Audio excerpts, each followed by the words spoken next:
Imparcialidade, transparência, compromisso com a verdade. Está no ar, Jornal da Tarde RCA Brasil.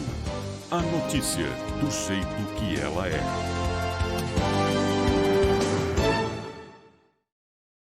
Olá, terça-feira, dia 3 de agosto de 2021, no ar mais uma edição do seu Jornal da Tarde.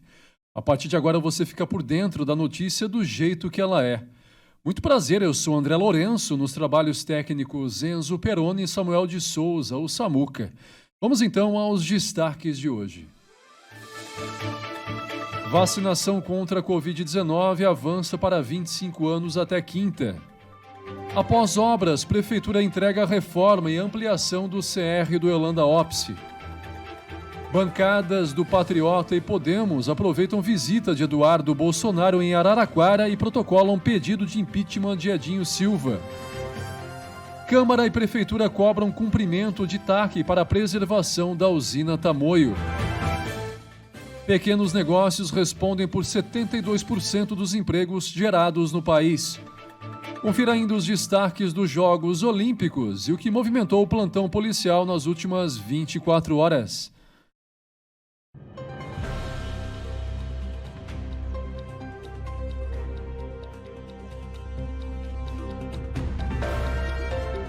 Editorial.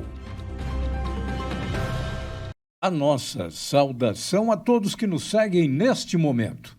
Este é o ponto de vista do nosso editorial nesta terça-feira, dia 3 de agosto. O que pode, ou então o que pode representar para o nosso mundo político a vinda do deputado federal Eduardo Bolsonaro, filho do presidente da República, aqui à nossa cidade, nesta segunda-feira. Se por um lado há benemerência, pois distribuiu cestas básicas à população carente neste crítico momento da pandemia, gesto que por sinal consideramos louvável, é fato que as cestas elas foram compradas com recursos vindos de multas que ele e outros deputados tomaram por andarem sem máscaras em meio às aglomerações, transgredindo a lei. Muito bem. Assim, ao invés de pagar a justiça, ele sabiamente optou pela compra das cestas básicas com os recursos que o próprio povo lhe destina como salário mensal para que seja um cumpridor de leis, tanto quanto nós, jornalistas, penalizados pela mesma justiça quando nos deparamos e divulgamos atos de corrupção ou malversação do dinheiro público ou qualquer outra banalidade que nos estarrece. Achamos interessante e elogiável o ato de dar pão a quem tem fome, mesmo que se ofereça por questões políticas com a direita e se cobre com a esquerda, sinalizando as fronteiras em que a situação e a oposição se encontram neste momento aqui em Araraquara, preparando suas armas para as eleições do ano que vem. E é para cá que os deputados, a partir de agora, vão começar a correr, cair de paraquedas. Bom, se de fato o prefeito Edinho prevaricou na compra dos respiradores, praticou a omissão, se ele negligenciou sobre o maléfico papel da empresa que não tinha poderes para a venda dos aparelhos, ou então foi imprudente em não analisar a negociação em seu todo, logo terá que ser o prefeito questionado e julgado, mas não por mim, Ivan Roberto Peroni, mas pela mesma justiça que condenou Eduardo Bolsonaro. Nem tampouco poderá ser condenado pelas bancadas do Patriota ou do Podemos, que criam de forma inteligente um fato político com a agravante de que somos um povo à beira da miséria e da fome, título que não cabe a um povo ordeiro, um povo trabalhador, que passa pelas mesmas dificuldades no Brasil inteiro. O fato, ele se dá justamente na cidade em que desafetos, de um lado a família Bolsonaro e do outro o prefeito Edinho Silva, trocam farpas no rádio, na televisão, nas redes sociais, vivendo a mesma situação de um impeachment, só que não sabemos o tamanho do efeito para um, que é a CPI das vacinas, ou para o outro, que é a CEI dos respiradores.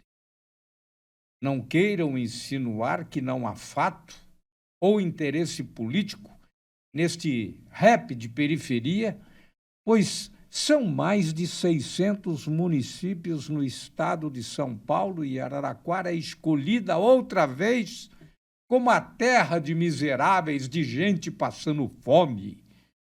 Na boca do político, nós estamos virando uma Serra-Leoa, uma Moçambique, com o devido respeito a essa gente que sofre pela falta de condições dignas de vida, com ausência de alimentação, de moradia, de vestuário.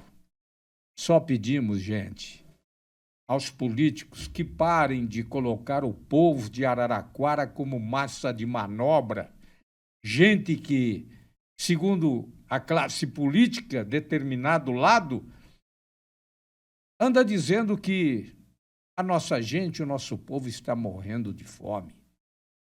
Que sejam condenados todos que corrompem, todos aqueles que roubam, que se apropriam daquilo que não lhes pertence, mas deixe minha gente em paz, que lhe dê emprego, dignidade e principalmente respeito. Este é o ponto de vista do nosso editorial. Ivan Roberto Peroni de volta amanhã com mais um editorial.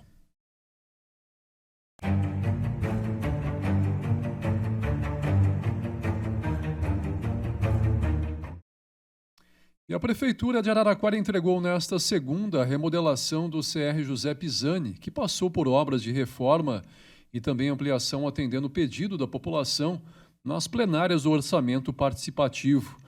O investimento nas obras executadas pela empresa BJL Construtora Limitada foi de R$ 969.067,84, recursos próprios do município. Além da reforma geral de adequações, também foi feita a ampliação com a construção de sala de apoio, banheiros, sala de recreação, pátio, berçário e lactário, e a unidade vai atender cerca de 340 alunos da região do Yolanda Ópice.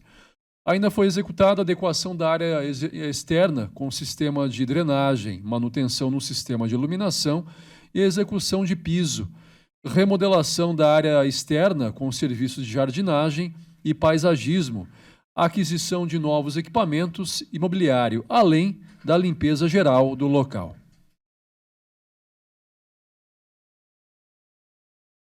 E Araraquara começa a vacinar nesta quarta pessoas com 26 anos ou mais.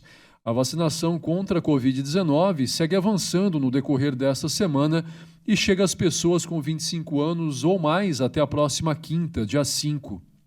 As pessoas que fazem parte das faixas etárias prioritárias poderão se imunizar em qualquer um dos 9 polos de vacinação que estão instalados nos Centros Municipais de Saúde da Vila Xavier, do IEDA, a UPA Vale Verde, CESA Vale do Sol, Assentamento Bela Vista e Distrito de Bueno de Andrada. Também, como opção, o drive-thru do SESC e o drive-thru do CA. Elas devem apresentar no ato da imunização RG, CPF e comprovante residencial atualizado. Gestantes e puérperas também continuam recebendo a vacina e devem apresentar, além do RG, CPF, também um comprovante atualizado, residencial atualizado, além de uma carta do médico autorizando a vacinação. Já as lactantes devem apresentar certidão de nascimento do bebê, declaração ou relatório médico constando a situação de lactante, além de RG, CPF e também um comprovante residencial atualizado. Para se ter uma ideia, a situação da vacinação no município, Araraquara já aplicou até o momento 207.279 doses, sendo 145.435 referente à primeira dosagem e 55.960 referente à segunda, além de 5.884 doses únicas no caso da Janssen. Seguimos com as informações em relação à vacinação. A Anvisa vai avaliar pedidos sobre o uso da Coronavac em crianças. Reportagem dele, Norberto Notari.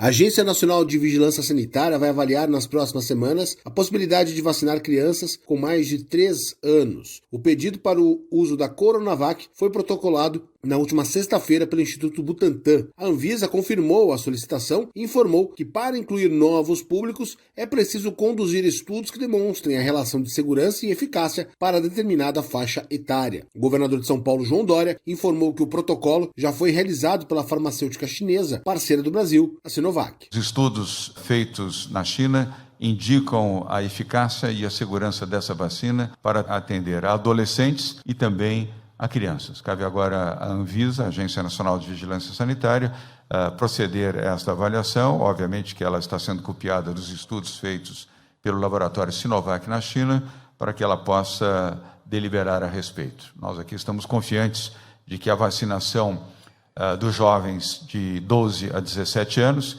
que começa no próximo dia 18 de agosto, será feita de forma muito acelerada, muito rápida. E, na sequência, poderemos avançar também no atendimento às crianças. De acordo com o calendário de vacinação divulgado pelo governo de São Paulo, os adolescentes vacinados a partir do dia 18 de agosto são aqueles que apresentam comorbidades. A partir do dia 30, os jovens com idade entre 15 e 17 anos passarão pela imunização. E aqueles que têm entre 12 e 14 serão vacinados a partir do dia 6 de setembro. Agência Rádio Web, produção e reportagem, Norberto Notari. Agora a gente traz para você, que nos acompanha pelo Jornal da Tarde, atualização em relação a casos e mortes também na cidade de Araraquara. E o município registrou nesta terça mais 88 casos positivos de Covid-19, o equivalente a 9,78% de 899 amostras analisadas nos serviços públicos e privados de saúde e também nos setores econômicos e sociais do município, ou seja, sintomáticos e assintomáticos testados na busca ativa. Considerando apenas os sintomáticos que buscaram serviços de saúde, esse percentual sobe para 22,47%, sendo 78 positivados de 347 amostras. A cidade conta hoje com uma taxa de ocupação de 44% de leitos de enfermaria e 63% de UTI. Em relação aos óbitos, as vítimas fatais, não tivemos registros. Mais um dia sem registros.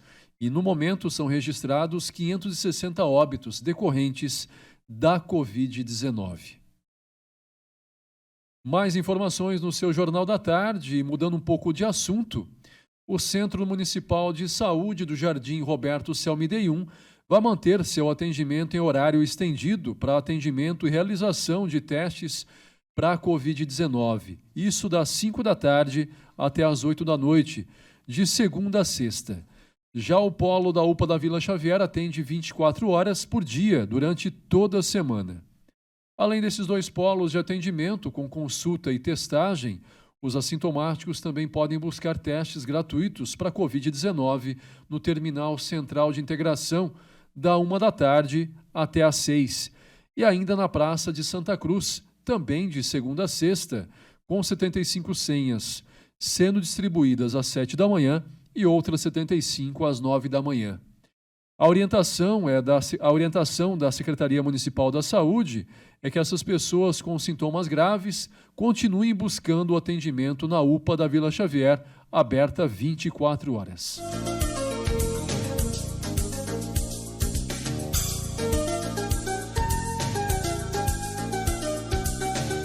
Saúde e bem-estar.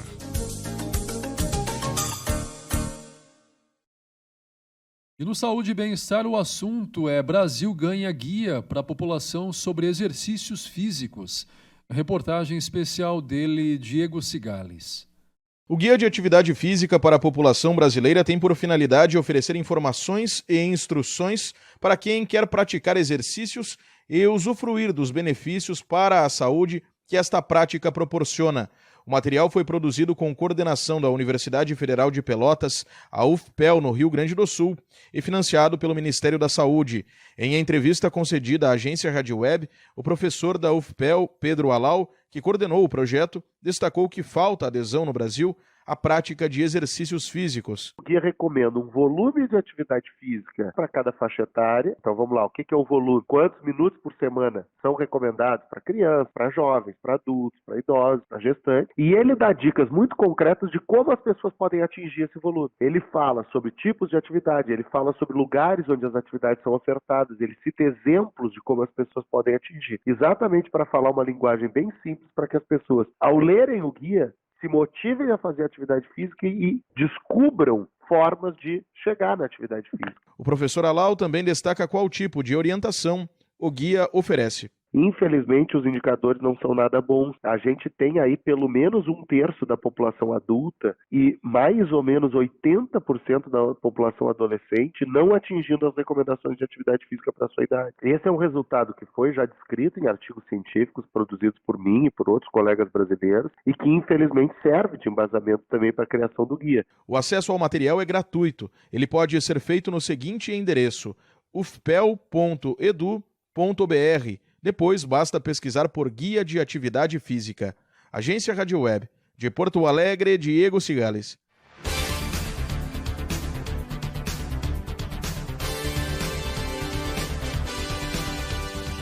Previsão do tempo. Para esta quarta, a previsão é de tempo ameno, com mínima de 10 e máxima chegando aos 25 graus. E teremos sol também com algumas nuvens, mas sem previsão de chuva. A temperatura sobe no decorrer da semana, com máxima de 28 no domingo, chegando também uma mínima de 10 graus. E mudanças climáticas elevam o risco de óbitos por doenças respiratórias e cardíacas. Reportagem dela, Sig Eichmeier. Você sabe o que é estresse térmico?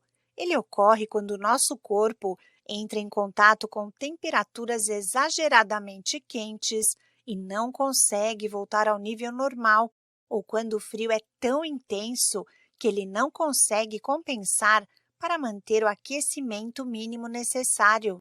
Um estudo feito por pesquisadores da Fundação Oswaldo Cruz, a Fiocruz, alerta para o risco de aumento da mortalidade por doenças cardiovasculares e respiratórias por causa do estresse térmico com a elevação da temperatura. A mudança do clima está entre as 10 ameaças para a saúde global listadas pela Organização Mundial da Saúde, a OMS, e as projeções indicam que o estresse térmico, por causa das altas temperaturas, vai se intensificar nos humanos, principalmente nas regiões tropicais. Chamado de WBGT, o indicador utilizado no estudo da Fiocruz é composto pelas variáveis temperatura, umidade do ar, umidade do vento e radiação solar. Ele representa a exposição às condições climáticas que influenciam na capacidade do corpo em manter a regulação da temperatura. Os pesquisadores avaliaram as consequências do WBGT acima de 28 graus e verificaram que o impacto das condições de estresse térmico foi mais acentuado para óbitos por doenças respiratórias e cardiovasculares. As reações às ondas de calor tendem a durar de 3 a 5 dias e, de acordo com os cientistas da Fiocruz, é importante que os serviços de saúde sejam rápidos para identificar os sinais do estresse térmico. Da Rádio 2, Sig Eichmeier. Uma pausa no seu Jornal da Tarde. Na sequência, a gente volta com muito mais informações. Não saia daí. Você está ouvindo Jornal da Tarde, RCA Brasil.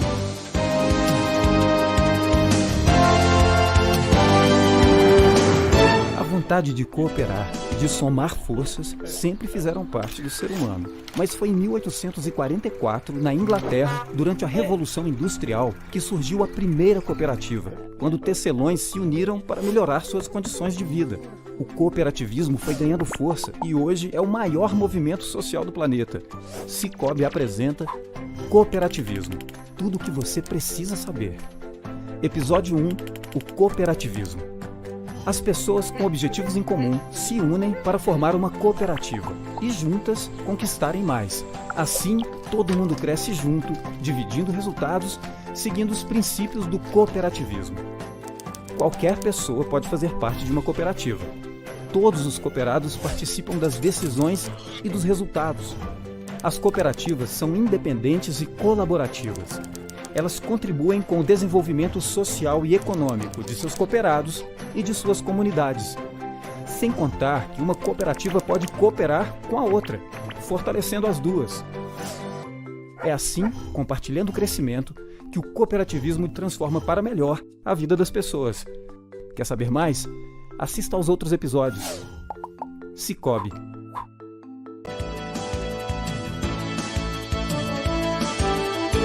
Você está ouvindo Jornal da Tarde, RCA Brasil.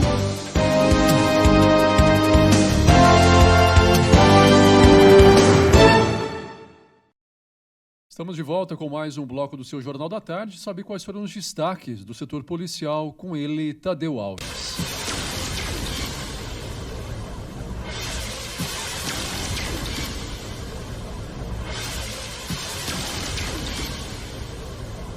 Plantão policial. Nesta ronda policial, veículo roubado é encontrado totalmente depenado. Ladrões conseguem roubar o carro do interior de uma empresa. O veículo foi encontrado totalmente depenado. Nas primeiras horas desta manhã de segunda-feira, policiais militares via Copom foram acionados para comparecer no pontilhão da rodovia Brigadeiro Faria Lima, próximo à via Clito Bastia, município de Matão, para atender a vítima, proprietário de um Fiat Strada que havia sido furtado de uma empresa localizada na área urbana daquela cidade. Quando os policiais militares chegaram no local, encontraram o proprietário que havia rastreado o veículo. Através das informações que haviam sido obtidas pelo rastreador, o proprietário e os policiais chegaram ao loteamento Vila Verde, nas proximidades ali da entrada de Matão, encontrando o Fiat Strada totalmente depenado. O veículo estava sem as suas 4 rodas, o step também sem a bateria. Nenhum ladrão foi preso. Para entrar na empresa onde estava o carro, eles arrebentaram um cadeado do portão de acesso à empresa. Agora, a Polícia Civil de Matão dará continuidade às investigações. Mototaxista é assaltado em Araraquara. Ele atendeu a uma corrida e foi assaltado ficando sem seus pertences e a moto.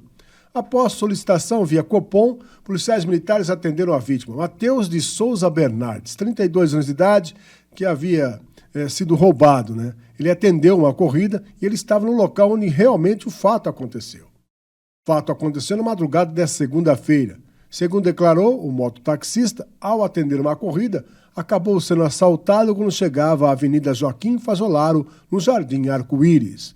O indivíduo, de aproximadamente 50 anos de idade, lhe surpreendeu, apontando-lhe uma arma de fogo exigindo seu dinheiro, R$60. Fugiu com sua moto, uma Honda CG 150 cilindradas, Titan, de cor azul, placas EOJ 5497 e ainda levou também o seu celular de marca Samsung. A vítima foi conduzida até o plantão policial, onde foi elaborado o boletim de ocorrência. Carro desce desgovernado por uma avenida e bate em poste. A Polícia Militar registrou lá em Matão 3 acidentes nas últimas 24 horas. E em um deles, sem vítima, foi por milagre, viu? Pois o carro desceu a 15 de novembro desenfreado e sem ninguém dentro. Olha, essa Avenida 15 é bastante íngreme, viu? Lá em Matão. Bem, outras colisões deixaram pessoas feridas. Um carro que estava estacionado na Avenida 15, como eu disse há pouco, desceu a via parando em um poste na rua Prudente de Moraes, centro, e por muita sorte não atingiu ninguém, pois o local é de grande movimento de pedestres. O primeiro acidente aconteceu no cruzamento da José Bonifácio com a Avenida Campos Sales, no centro. Um Ford Fiesta e uma Honda CBX 250 Twister se envolveram na colisão. Com o impacto, o vidro da porta dianteira direita do carro chegou a quebrar e o piloto da moto foi projetado ao solo, sofrendo escoriações generalizadas, além de, segundo consta, sentir dores pelo corpo. A unidade de resgate do SAMU foi acionada para o local, onde prestou os primeiros atendimentos à vítima, encaminhando-a ao pronto-socorro daquela cidade, onde foi medicada e permaneceu em observação. Obrigado ao companheiro J. Marcos, também a Maurício Júnior, pelos informes que colaboraram conosco. Ainda sobre acidentes lá em Matão, concluindo, na Vila Baldão, um casal ficou ferido após colisão da moto que ocupavam uma Honda CG 150 e um Chevrolet Corsa, sendo encaminhados ao pronto-socorro pela unidade de resgate com ferimentos de natureza leve. Esses foram os informes da Ronda Policial. Obrigado, Tadeu. De volta amanhã com mais informações, os destaques do setor policial. Vamos saber quais são os assuntos da política no seu Jornal da Tarde.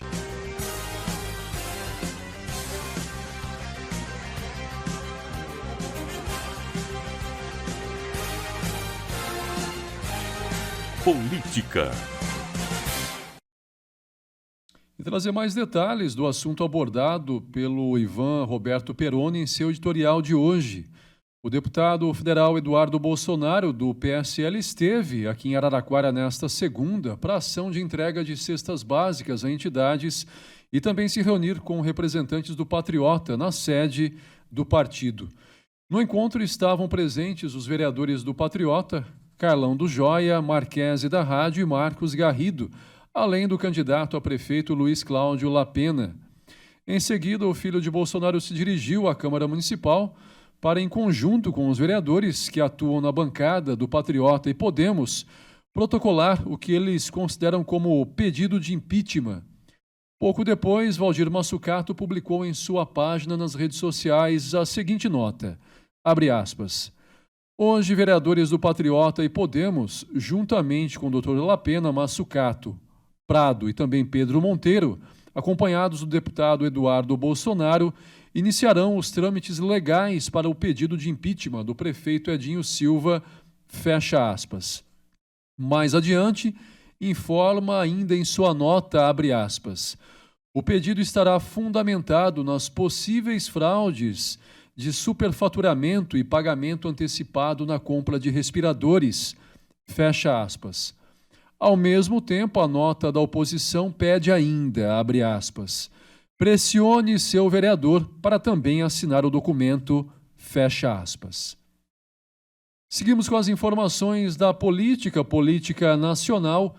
CPI retoma depoimentos e vota requerimento que miram o governo. Reportagem dele, Yuri Hudson. A CPI da Covid retoma os trabalhos nesta terça-feira. Na mira do chamado G7 da comissão, depoimentos que ajudam a desvendar possíveis irregularidades em negociações para a compra de vacinas, como a Covaxin, além do caso, precisa medicamentos.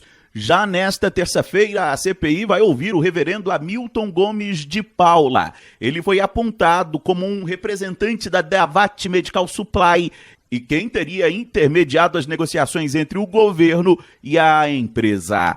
Para o petista Humberto Costa, esclarecer este ponto é essencial. É tentar desvendar a rede de interesses da atuação de lobistas dentro do Ministério da Saúde, partindo do exemplo da tentativa de venda de vacinas pela empresa Davat, que em verdade não dispunha de vacinas para venda, mas que chegou inclusive a ser achacada por funcionários do Ministério da Saúde que se diziam capazes de determinar essa venda. De acordo com denúncias, a negociação teria esbarrado num pedido de propina de $1 por dose. A Davat ofereceu ao Ministério 400 milhões de doses.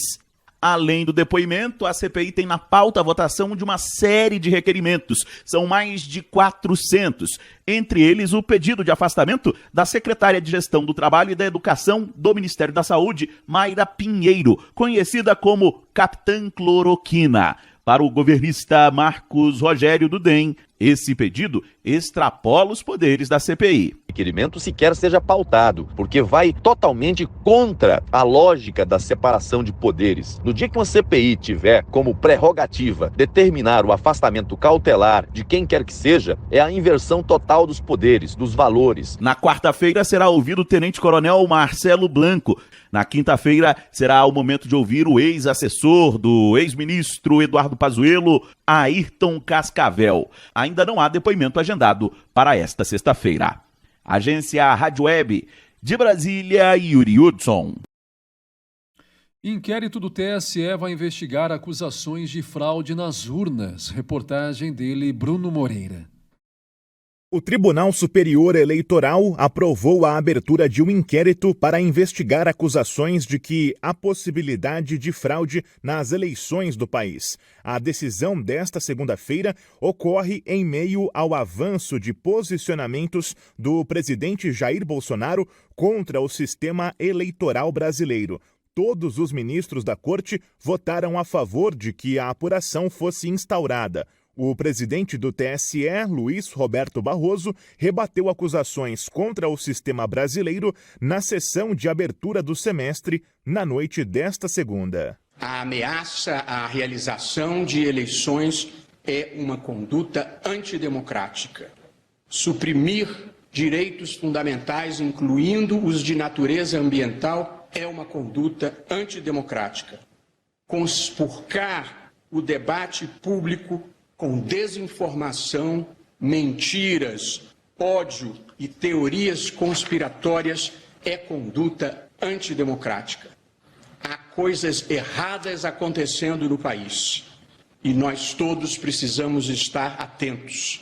O plenário do TSE também aprovou o envio de uma notícia-crime ao STF para que Bolsonaro seja investigado no inquérito das fake news. Nessa esteira, a manifestação do ministro Barroso também foi dedicada a responder o que ele classificou de mentiras renovadas. Uma delas diz respeito à possibilidade de auditar os votos computados nas eleições realizadas no país. Ele é auditável uma dezena de vezes, desde o teste público de segurança, no qual nós entregamos a urna para que tentem ultrapassar as suas barreiras de segurança, passando pela participação dos partidos políticos, Procuradoria-Geral da República, OAB, Polícia Federal, no momento de elaboração do programa, com a assinatura digital e lacração por todas essas entidades, impedindo qualquer tipo de adulteração. É o único momento em que a manipulação humana no processo eleitoral brasileiro, sob a fiscalização de todos os interessados. Ao longo da sessão, o presidente da Corte afirmou que a investigação vai envolver depoimentos de autoridades que atacarem o sistema eleitoral, além da possibilidade de medidas cautelares. Isso faz referência a mandados de busca e apreensão e outras ações para aprofundar a investigação. Agência Rádio Web, com informações de Brasília, Bruno Moreira. E voltamos com informações locais da política. Presidente do Poder Legislativo, Aloysio Boi, do MDB, pediu explicações sobre o processo de tombamento dos bens da antiga usina, iniciado em 2014. Desde o início da década de 2010, a Câmara Municipal tem sido palco de diversas reuniões visando a efetivação do pedido de tombamento de bens da antiga usina Tamoio. O processo de tombamento foi iniciado em 2014, sendo que em 2018, município e empresa Raizen Energia S.A. assinaram um termo de compromisso como instrumento de preservação. Uma das cláusulas deste termo previa que ao longo de 15 anos, a Raizen se comprometeria a promover ações de preservação da Igreja de São Pedro, usina Tamoio, duas casas da colônia Estádio Comendador Freitas, incluindo arquibancada, tribunas e também monumento de entrada, além da praça e obelisco da usina Tamoio. No entanto, diante de informações sobre a paralisação dos serviços, no último dia 7 de julho, a Prefeitura protocolou um ofício dirigido à Procuradoria-Geral do município, cobrando providências sobre o espaço. Mais informações no seu Jornal da Tarde em relação à causa animal. Importante passo sendo dado, importante investimento por parte do governo do estado. Pets ganham hospitais, 8 hospitais veterinários e proibição de fogos. Reportagem dele, Regis Salvarani. Quem tem animais de estimação sabe que muitos deles sofrem com o barulho dos fogos de artifício. Nesta segunda-feira, no evento de anúncio de 8 novos hospitais públicos veterinários, o governador João Dória comentou a lei, recém-sancionada por ele, que proíbe a queima, soltura, comercialização, armazenamento e transporte de fogos de artifício e de artefato pirotécnico de estampido no estado. Porque não é só o sofrimento que se impõe aos animais, você impõe também aos idosos, aos autistas, às pessoas que estão adoentadas em hospitais. É um prejuízo generalizado em nome de uma festa restrita de poucos. São Paulo deu um exemplo para o Brasil de respeito às pessoas, respeito às crianças e aos autistas, respeito aos idosos e, em especial, respeito aos animais com esse projeto. Os hospitais veterinários do programa Meu Pet, anunciados no evento, vão oferecer consultas, cirurgias, exames, atendimentos de urgência e emergência, vacinação, castração e adoção responsável. Dória enumerou as cidades onde serão instalados: Barueri, Ribeirão Preto, Sorocaba, Santos, Registro, Santa Bárbara do Oeste, Jundiaí, São José do Rio Preto e também Araçatuba e Votuporanga. Então, parabéns aos prefeitos dessas cidades, obrigado por vocês terem sido nossos parceiros. Todas essas obras estão sendo feitas junto com vocês, junto com as suas equipes, e os serviços são absolutamente gratuitos para cães e gatos. Com as que já estão em implantação, o programa terá ao todo 10 unidades. As obras devem ser iniciadas ainda neste ano, com conclusão em 2022. Agência Rádio Web de São Paulo, Regis Salvarani. Intervalo, voltamos já para falar de economia. Não saia daí. Você está ouvindo Jornal da Tarde, RCA Brasil.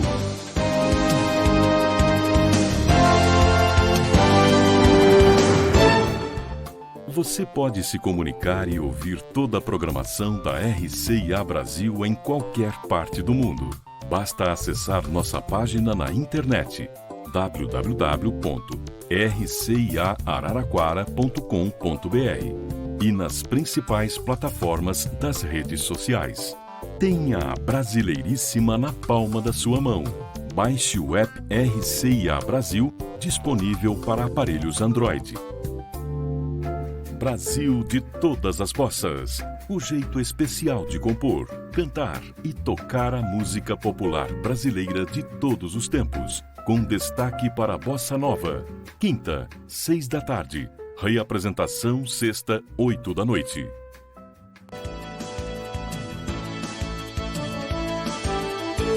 Você está ouvindo Jornal da Tarde, RCA Brasil.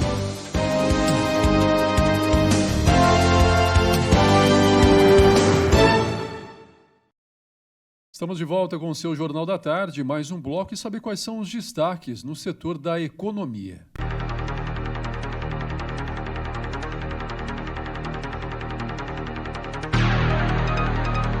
Economia.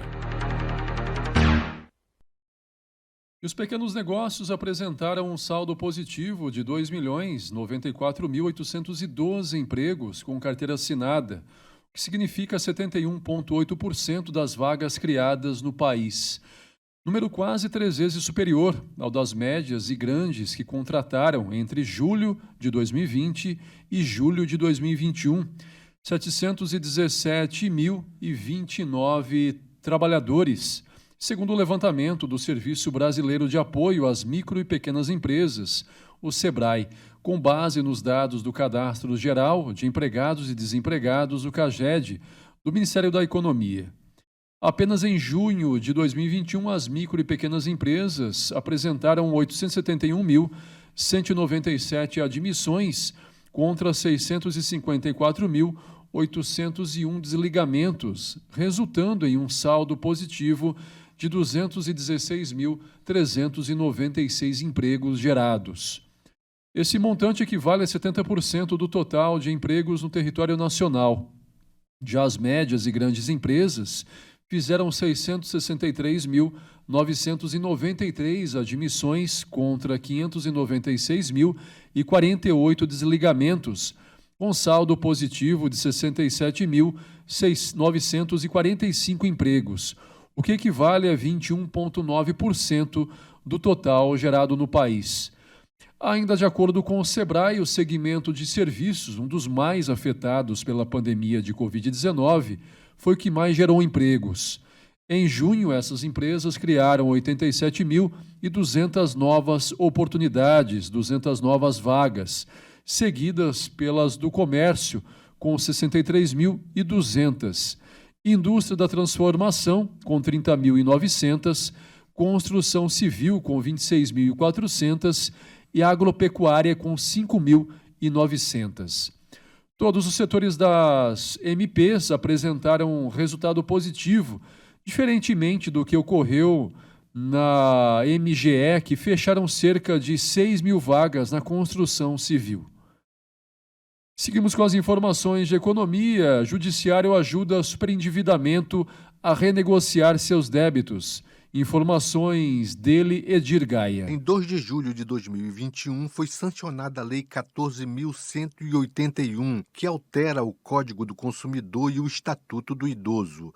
O objetivo é garantir proteção a quem tem dívidas que excedem o orçamento e não consegue pagá-las, além de criar instrumentos para coibir o abuso na oferta de crédito. Entre as novas regras, destaca-se a que dá ao consumidor superendividado a oportunidade de renegociar seus débitos de forma conjunta com todos os credores, a partir de um plano de pagamento que não ameace a sustentabilidade do devedor. Essa regra da lei já é aplicada no Pará pelos 13 Centros Judiciários de Solução de Conflitos e Cidadania, SEJUSCs, mantidos pelo Tribunal de Justiça, 7 dos quais na capital e 6 no interior. Essas unidades do Judiciário são especializadas em mediação e conciliação de conflitos. Coordenadora do 6º SEJUSC em Belém, a juíza Betânia de Figueiredo Pessoa explica de que forma a pessoa que está superendividada pode recorrer ao serviço. Se uma pessoa se encontra em uma situação de dívida, além de seu potencial de pagamento e quer resolver essa situação, pode procurar o 6º SEJUSC da capital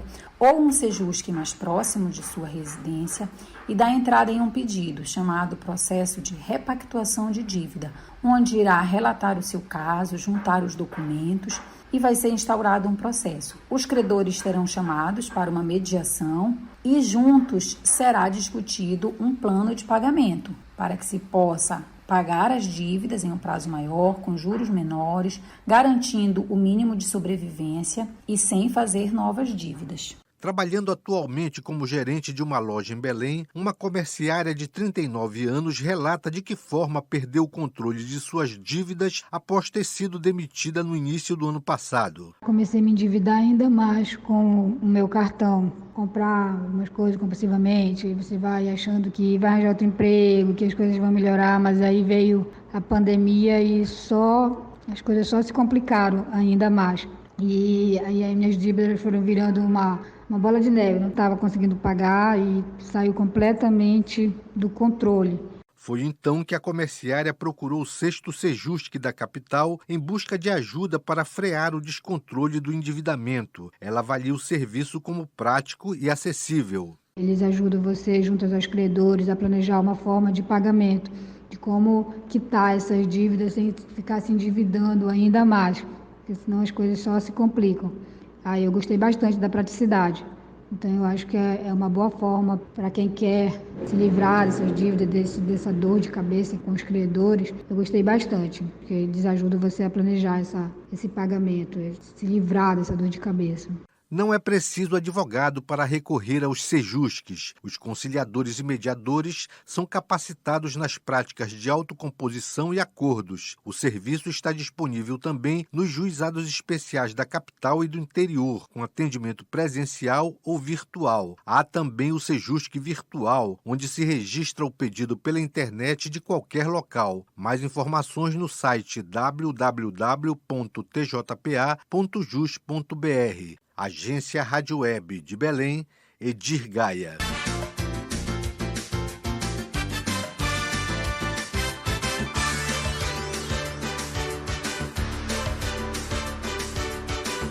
Educação.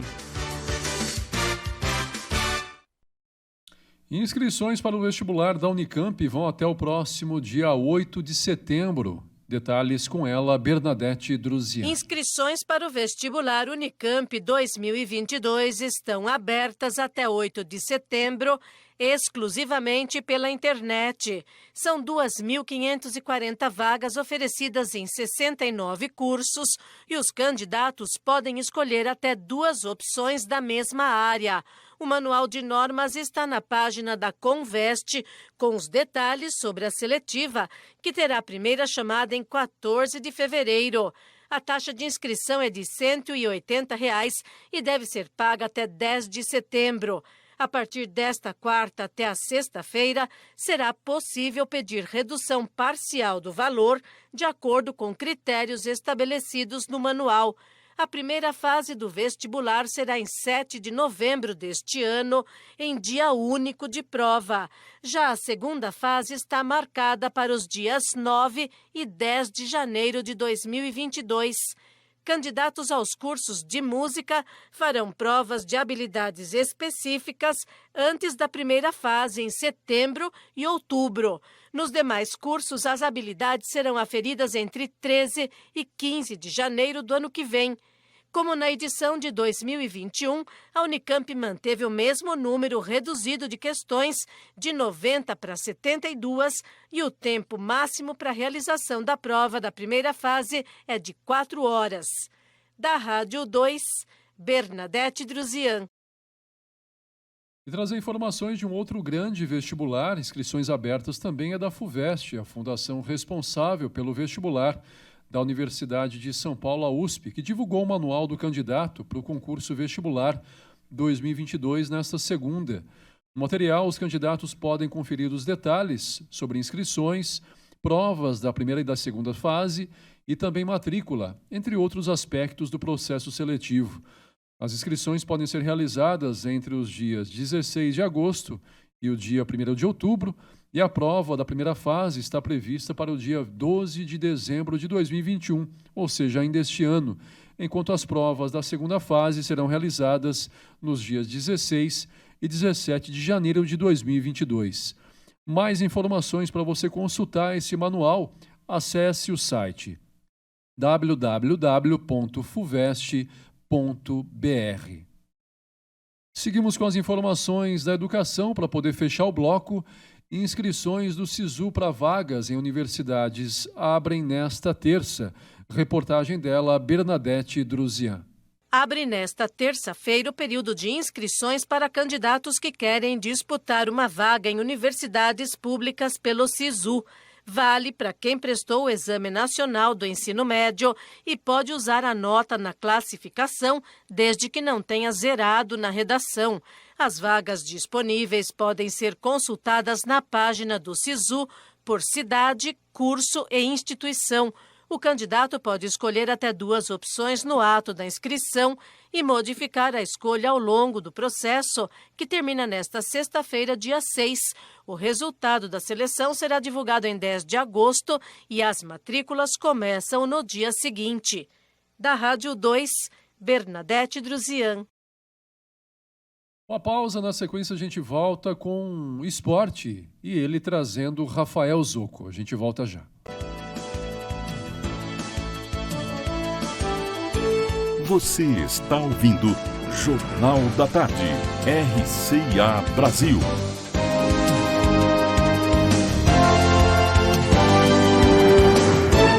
Na família, um ajuda o outro. Na escola, todos compartilham conhecimento. Nas cooperativas de crédito também é assim. As pessoas se unem para ter melhores serviços financeiros. Sicoob apresenta Cooperativismo. Tudo o que você precisa saber. Episódio 2, Cooperativas de Crédito e Sicoob. As cooperativas de crédito são organizações formadas por pessoas com objetivos em comum. Como não possuem fins lucrativos, oferecem taxas e tarifas mais baixas e melhor remuneração para seus investimentos. Os cooperados participam das decisões e compartilham entre si os resultados. O Sicoob é um grande exemplo de cooperativa de crédito. Somos fiscalizados pelo Banco Central do Brasil e já transformamos a vida de milhões de associados. Nossas cooperativas têm tudo de um banco, só que com mais benefícios. São diversos produtos e serviços para você, sua empresa ou agronegócio. O Sicoob oferece também canais de autoatendimento para realizar consultas e transações com toda a comodidade e segurança. Mas mesmo com tanta tecnologia, você tem um atendimento mais humano e personalizado. Afinal, aqui, você é dono. Quer saber mais? Assista aos outros episódios. Sicoob. Chorando de alegria. Durante 1 hora, cavaquinhos, tamborins, flautas, saxofones e demais coadjuvantes nos trazem melodias antigas e recentes de solistas e grupos consagrados do gênero, mostrando a linguagem popular brasileira. Apresentação terça, 6 da tarde.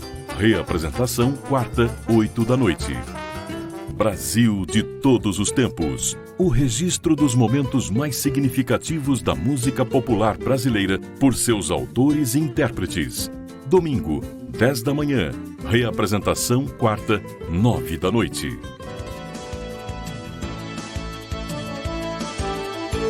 Você está ouvindo Jornal da Tarde.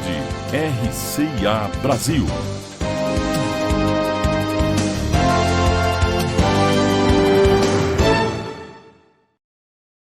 De volta no seu Jornal da Tarde com Rafael Zocco para falar de esporte.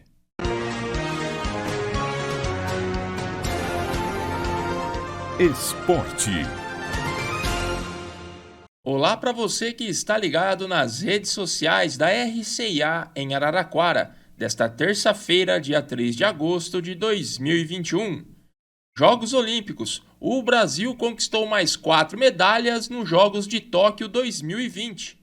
A dupla Martini Grael e Kaene Kunze largaram bem e venceram a última regata para conquistarem a medalha de ouro na classe 49er FX da vela. Elas ficaram na frente das concorrentes, as holandesas Annemiek Bekkering e Annette Duets, e das alemãs Tina Lutz e Susan Beuk.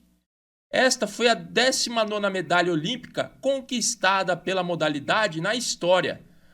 Martini e Kaena já haviam vencido nos Jogos do Rio 2016 e garantiram o bicampeonato. No atletismo, saiu a primeira medalha para o país.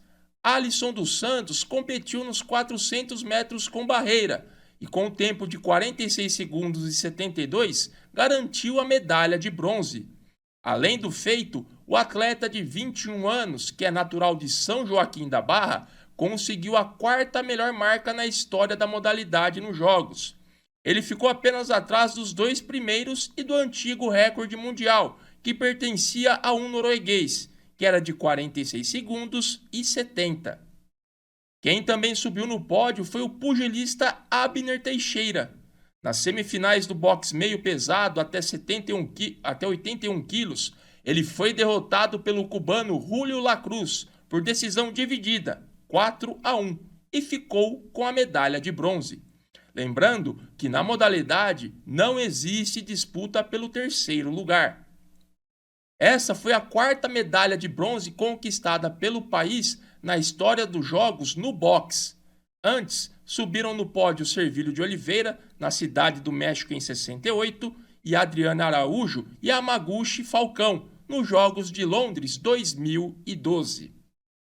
Já no salto com vara, Thiago Braz faturou a medalha de bronze. Ele saltou a marca de 5,87 metros e garantiu a 3ª colocação.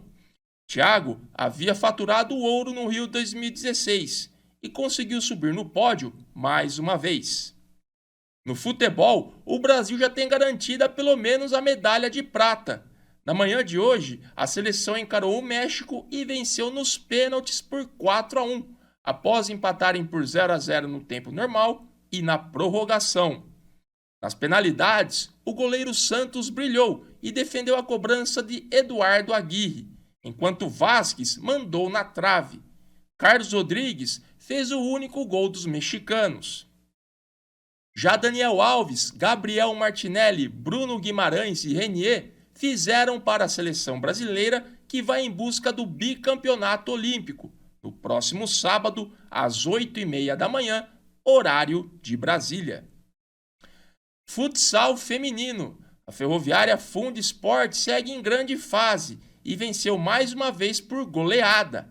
Pela Liga Paulista de Futsal, venceu Valinhos por 8-1 no Ginásio de Esportes Oswaldão, em Gavião Peixoto. Esta foi a 4ª vitória consecutiva das comandadas por René Benassi. Anteriormente, pela Liga Nacional, a equipe havia derrotado o São Joaquim da Barra por 17-3 e Américo Brasiliense por 2-1. Já pela Liga Paulista, venceu o Jaú por 2-0. O próximo desafio será no dia 10 de agosto, na próxima terça-feira, contra a equipe do São Carlos, pela Liga Nacional, também em Gavião Peixoto. Ficamos por aqui e não deixe de acessar o nosso portal rciararaquara.com.br e as nossas redes sociais para outras novidades. Até a próxima! Zoco de volta amanhã com mais informações do esporte e ponto final em mais uma edição do seu Jornal da Tarde. Obrigado pela audiência, pela companhia. Siga muito bem informado através de nosso portal de notícias ou ainda acompanhando, compartilhando e curtindo as nossas redes sociais. Acompanhe também e ouça nossa rádio web RCA Brasil pelo portal ou ainda pelo app para Android. A gente volta a se encontrar amanhã com muito mais informações para você. Até lá. Você ouviu Jornal da Tarde RCA Brasil. A notícia do jeito que ela é. De segunda a sexta, às 4 da tarde.